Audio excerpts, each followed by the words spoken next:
So guys, good evening. এখন evening হয়ে গেছে, তো আমি আবার একটা রেসিপি নিয়ে চলে এসেছি। সেটা হচ্ছে কারি পাতা চিকেন। তো কীভাবে বানাবো সেটা আমি আপনাদের সঙ্গে শেয়ার করব। তো দেখুন, আমি কিছু পরিমাণে কারি পাতা নিয়ে নিচ্ছি। দেখেছেন এখানে বেশ কিছু পরিমাণ কারি পাতা, রসুন আছে, আদা আছে, কাঁচা লঙ্কা আছে, টমেটো আছে দুখানা, আর পেঁয়াজ আছে প্রায় ছাড়ানো হয়ে যাওয়ার পরে 300-400 পেঁয়াজ। তো আমি কিভাবে বানাবো সেটা আমি আপনাদের সঙ্গে শেয়ার করব। সো প্লিজ আপনারা একবার ফলো করবেন। সিরিয়াসলি বিশ্বাস করতে পারবেন না, এত ভালো এই রেসিপিটা হয়। আমার একজন ফ্রেন্ডের বার্থডে আজকে, তো তাকে আমি খাওয়াবো। সে কোনোদিন কারি পাতা আর চিকেন খায়নি, তো ওকে খাওয়ানোর জন্য আমার এই রেসিপিটাকে দেখানো। তো চলো দেখানো যাক। তো দেখুন, আমি চিকেনটা ভালো করে ধুয়ে নিয়েছি। দেখেছেন, ভালো করে চিকেনটা ধুয়ে নিয়েছি, ধুয়ে রেডি করে রেখেছি। এবার দেখুন, টক দই দিয়ে দিলাম কিছুটা, মানে একটা প্যাকেট পুরোটাই লাগবে, কারণ অনেকটাই চিকেন আছে, বুঝতেই পারছেন।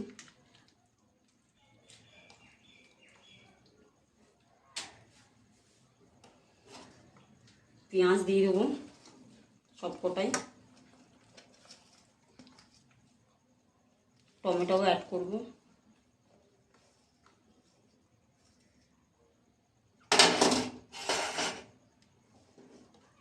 কাঁচা লঙ্কাও বেশ কিছুটা দিয়ে দেবো, কারি পাতাগুলো সব দিয়ে দেবো। ভালো করে কিন্তু দেখে ধুয়ে নেবেন, কারণ কারি পাতার মধ্যে কিন্তু অনেকটা পোকা থাকে, কিন্তু সেটা নিশ্চয়ই আপনারা খুব ভালো করে জানেন। একদম ভালো করে বেছে নেবেন, কেন এটা শরীরের জন্য খুবই খারাপ।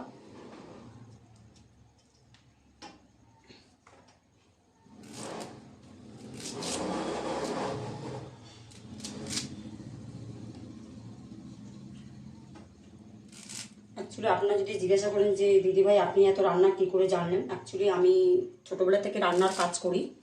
বিয়ে হওয়ার আগেই করতাম টলিগঞ্জ, কলকাতায়। তো এখন করি রুবি বাইপাস, কলকাতা। ওখানে আমি রান্নার কাজ করি, 9টা বাড়িতে রান্না করি। তো অবশ্যই আমার তো এক্সপিরিয়েন্স হবে, তাই না? প্লাস যত অকেশন হয় সব বাড়িতে আমি রান্নাই করতে চাই, অনেক বেশি বেশি লোকের, 50 জন, 60 জন, 100 জনের সব রান্না আমি নিজেই করি। তো দেখুন, আমি সবটা নিয়ে নিলাম।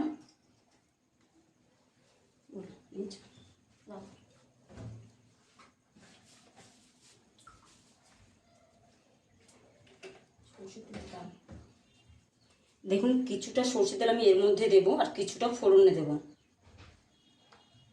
দেখেছেন কতটা তেল অনুযায়ী তেল দিলাম, বেশি তেল দিইনি আমি।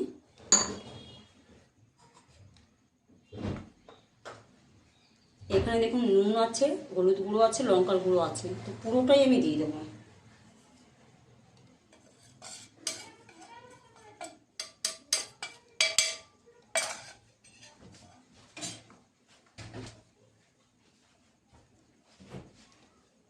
আমি কি করে বার করবো?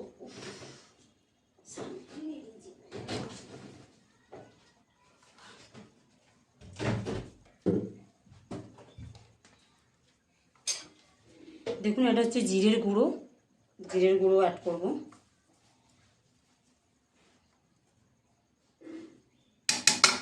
রেসিপিটা কিন্তু সত্যি খুব বাম্পার হয়, মানে না খেলে বুঝতে পারবেন না।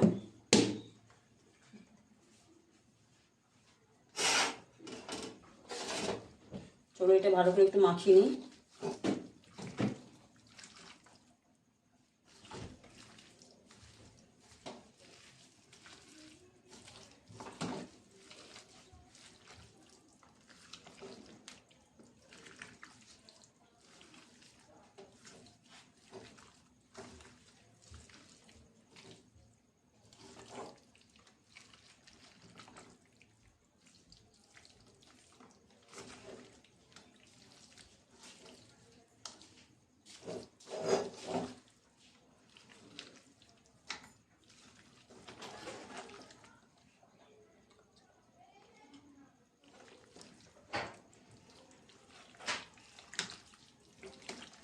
একটু ভালো করে মাখাতে হবে, বুঝতেই পারছেন, নাহলে ভিতরে ঢুকবে না।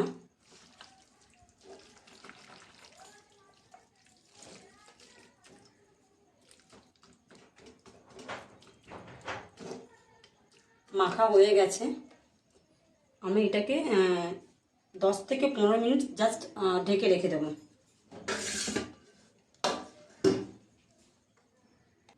সো সো গাইস আমার 15 মিনিট হয়ে গেছে চিকেন ম্যারিনেট করে রেখেছি। তো দেখুন আমি একটা বড় কড়াই নিয়ে নিচ্ছি, কারণ আমার চালাতে খুব সুবিধা হবে। তো চলো গ্যাসটা জ্বালিয়ে দিই। গ্যাসটা গরম হোক, সরি গ্যাসটা নয়, কড়াইটা গরম হোক। তো আমি আপনাদেরকে দেখাচ্ছি। দেখুন এখানে নিচ্ছি গোটা জিরে, শুকনো লঙ্কা আর গোটা গরম মশলা। দেখুন এলাচ আছে, দারচিনি আছে, লবঙ্গ আছে। এটা আমি পুরোটাই ফোড়ন দেবো। যেহেতু ম্যারিনেট করার সময় বেশ কিছুটা সরষে তেল দিয়েছি, তাই আমি এখানে বেশি সরষে তেল দেবো না ফোড়নের সময়, জাস্ট ফোড়নের মতনই দেবো না। ব্যাস, দেখেছেন কতটুকু তেল দিয়েছি আমি ফোড়নের সময়।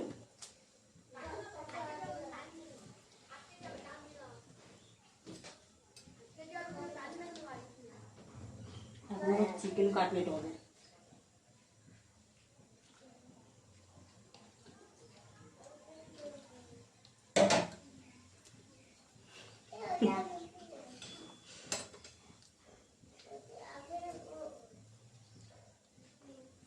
তো দেখুন তেলটা আমার পুরো গরম হয়ে গেছে, আমি ফোড়নটা অ্যাড করলাম।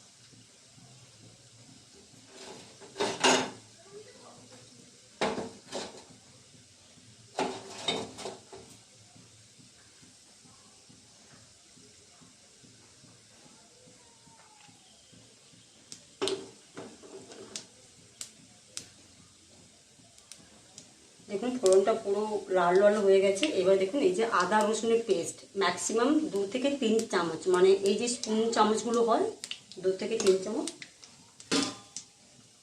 এটা আমি অ্যাড করব।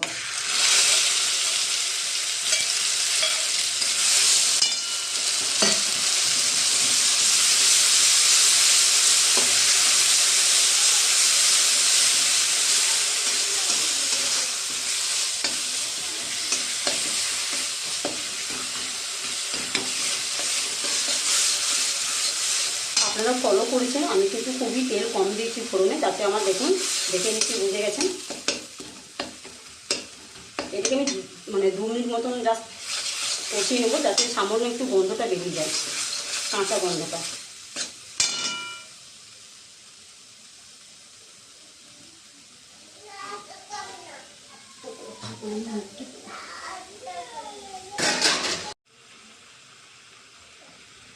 এবার আমি একটু ঢাকা দিয়ে দেবো, জাস্ট 5 থেকে 10 মিনিট মতন।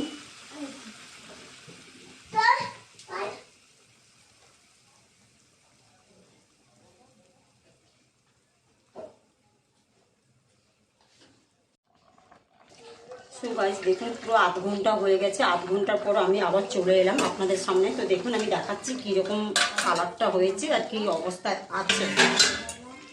সো গাইস দারুণ, কেমন লাগছে গাইস কারি পাত্তা চিকেন।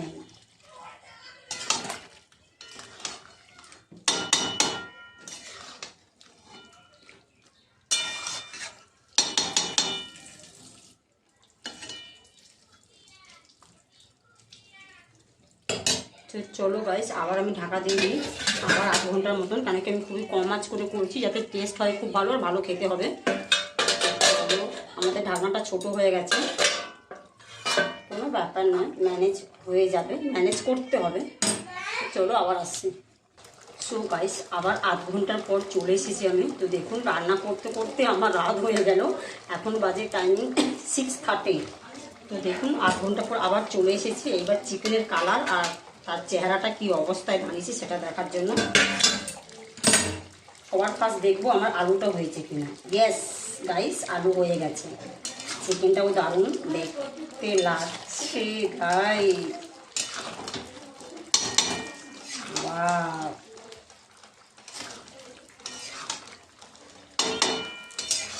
গাইস আমার চিকেন প্রায় হয়ে এসেছে। আমি সম্পূর্ণ কম আঁচে অনেকক্ষণ ধরে কষে কষে করলাম।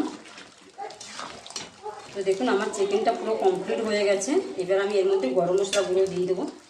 বলো না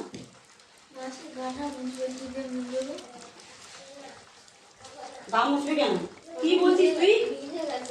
কি বলছিস? কথা দিয়েছি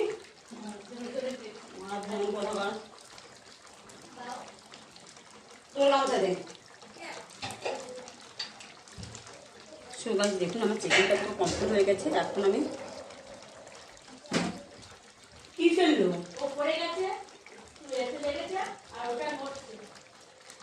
তোর মাথাকে একটু ডাকতো ভাই, আমি অনেক কাঁচি জিনিস সব আমার মানে কি বাঁদর ছেড়ে মারি তোর একটা।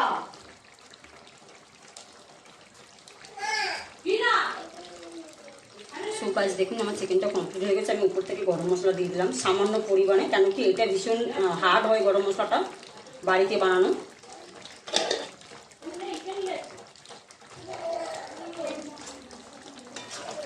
তো তাহলে চিকেন কমপ্লিট। আমি একটা আলু পুরো টোটাল গলিয়ে দেবো, তাহলে জিনিসটা একটু ভালো হয়।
তো দেখুন আমার চিকেনটা পুরো কমপ্লিট হয়ে গেছে, দেখতেই পাচ্ছেন পুরো রেডি চিকেন আমার। গেস্টদেরকে খাওয়ানোর জন্য চিকেন কমপ্লিট। তো চলুন টাটা বাই।